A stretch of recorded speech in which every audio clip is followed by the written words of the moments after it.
Welcome, ladies and gentlemen, to Sports Planet, the home of sports entertainment. We'll talk about everything sports. I remain your one and only Daniel Honor. I hope you guys had a wonderful, fantastic weekend. I know had a lovely weekend, especially with all the results coming from the World Cup qualifiers around Europe, Spain, and South America. Today, without wasting much time, we'll be getting over to the news. We'll go starting with tennis. Rafael Nadal has won the China Open with a dominant victory over Kyrgios. He won the match in 2 sets, 6-2 and 6-1. It was a very easy win. He just eased through that match. There was no much opposition from Kyrgios. It was very easy for Nadal to really be dominant. He was able to impose himself in that match, experience counting on. And we've already said this time over that we expected him, to win the China Open. There was no much, good opposition in terms of quality of players like Andy Murray, Djokovic, and Federer, amongst others. So it was an easy win for him, comfortable victory. Kudos to him. This is the 6th title of the year, so it's been a fantastic year for Rafa Nadal. Now moving over to football, I'm sure if you're a Nigerian, you are happy, you are extremely excited what's happened. Nigeria is the first African team to qualify for next year's FIFA World Cup taking place in Russia. All right, now Nigeria booked its place at the World Cup after beating Zambia 1-0 thanks to an Alex Iwobi goal. It was a fantastic match yesterday. For Nigerians, if you're a Zambian, it wasn't that great. Because Zambia were looking to, if they had won the match, it would have, blown open the chances of everyone in that group, to qualify. But Nigeria said no, we had to win, we had to qualify. It was a fantastic match, although not too convincing if you really watch the match. But Zambia had the goal disallowed as well. So there are a lot of talking points which we'll get to later in the second segment of the program. But for now, kudos to Nigeria, they did very well. Okay, now moving further, Egypt also has become the second African team to qualify for the World Cup after defeating Congo 2-1. So, thumbs up to the Pharaohs of Egypt, as they are fondly known, the Pharaohs of Egypt. They've qualified. Salah has proved very pivotal for this Egyptian side, who have missed out in the last World Cup. They went there. So, it's a great thing for them returning back to international football, international competition, where this will be a good representation for Africa. Now let me just run down the number of teams that have qualified for the World Cup from Europe, Africa, Asia, and the Americas. Now the teams that already booked their place in the FIFA Mundial are Russia, who are hosting the competition, Brazil, Mexico, Costa Rica, Iran, South Korea, Japan, and very surprisingly, Saudi Arabia has also qualified for this World Cup.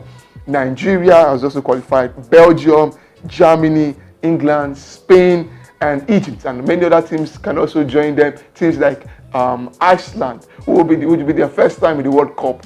A very surprising result. Also, Syria as well might also be joining these teams in the World Cup. So we're going to see a World Cup full with lots of newcomers, new teams, new fire, and new blood in this World Cup. So it's going to be an interesting World Cup. It's going to be amazing. We cannot just wait for 2018 to come and then Nigeria is among the big nations in the World Cup. All right, guys, so don't go anywhere. When we return, we'll be talking about the talking points and the highlights of Nigeria versus Zambia and what Nigeria can do, to improve, especially when they go and play in the World Cup. So do not go anywhere. We'll be right back.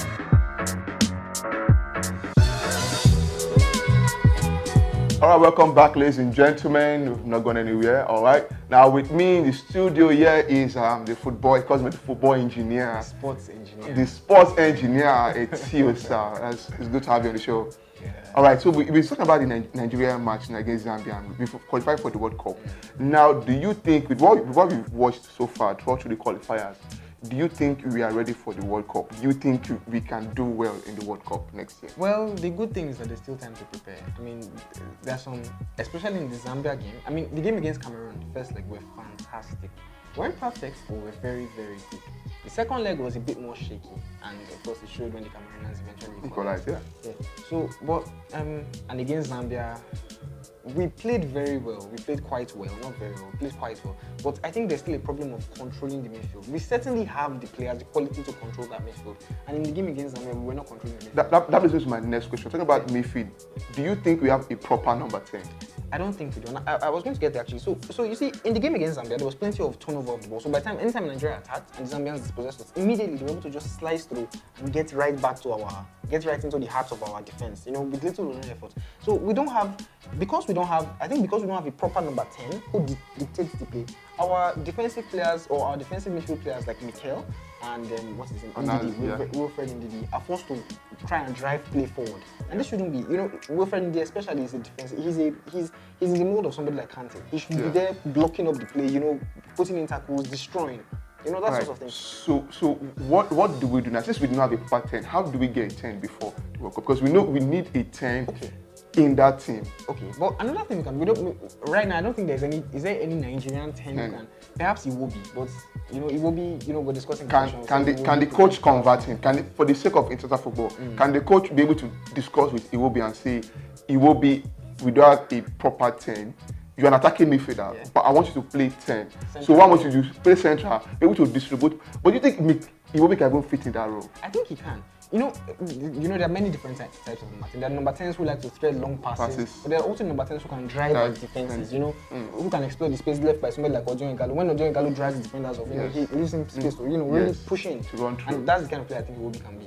He has the pace, or even Iheanacho. Iheanacho can play in that number 10, second striker kind of role. Okay. You know? So drive through in the space that Odion Ighalo makes for him. Okay, before we go, we're talking about why there are not much Nigerian local league players in this Super Eagles squad. We have just one, which is the keeper. And in my own view, he has proven himself to be good.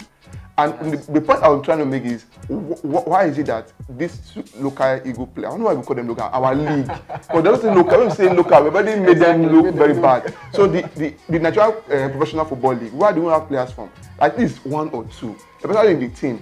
Because we are talking about, is our defense actually that good? Okay. I don't know. Do you think our defense is that good? I'm not still convinced, but the Oyibo one has not convinced me personally. Are there any players that would have done better, that can do better than this, our defense we have now? You know something about the local league? It's a lack of consistency. So, for example, you can see a team winning the league this season and next season they're fighting in the relegation places. Could it be that because most times bigger teams buy those players over?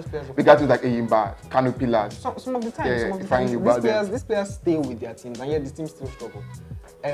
So, as an example, the bulk of the MFM team remained together last season, and you know, last season we really struggled. This season, they were almost winning the league. So next season we'll now see whether they can be consistent with that. Yeah. So I think our local league players have not shown consistency. Because the reason why I said that, because I remember when we won the Nations Cup 2013.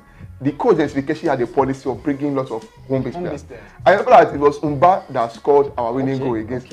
My point is that we've tested this guy now, our goalkeeper Ezenwa, Ikechukwu Ezenwa. He has proved himself. Can we also, maybe not in very complete matches, but in friendlies, put two home-based players? I think so. I think we should so that mix them. Let's try testing now, so we have options. But something else that must be said is this: Sonny Umba right now is nowhere to be found. So, like I said, the lack of consistency. So, our home-based players, they have to show a level of consistency before they can be considered seriously for national. Because there's nothing wrong with our local league. There's nothing wrong with playing in Nigeria. But if you talk of consistency, not all foreign players have that. Many of the players who even won 2013, they are not more. Brown. You've made a very good point. I mean, so what I feel is, for the time being, if you find a player that is very good, and this is my opinion, find a player in your own base. Because if you look at West Ham, the best team we have so far, 94 team that went to World Cup and won Nations Cup. Majority of them were sourced from the local league. West Ham was able to build them. My point is, have the experienced foreign-based players who have played internationally, but have 2 or 3. Let us 2 and 3 have this experience. Let them learn from these players. You are building, then they take what they learn and move over to our home league, and leagues improve, because that's the way to build the league. Because if these home-based players don't have any experience outside, if they're not being exposed to international football, our league can never grow. Right. Because if you look at many of the European teams, they have that policy. Spain especially, 90% of their players in their team are from Spain. England, the same thing. So I mean, if you try to inculcate that, our league starts not try to develop. I mean, that's my own take on it. I think it's something worth considering. It's something we should, the NFF must consider as a rule, at least 2 players. You understand? All right, guys, so I mean, this is where we have to call it a day. We've taken so much time. We have to run, do other things. All right. I mean, if you have your own opinion, let us know in our social media handles. Don't forget to like us on Facebook, follow us on Twitter and Instagram, and also watch Sports Planet on our YouTube channel, Amore Nigeria. Also, don't forget to subscribe as well. Amazing shows going on. All right, guys. So for me and my good friend Etiosa, we're telling you to have a lovely, lovely day. Take care.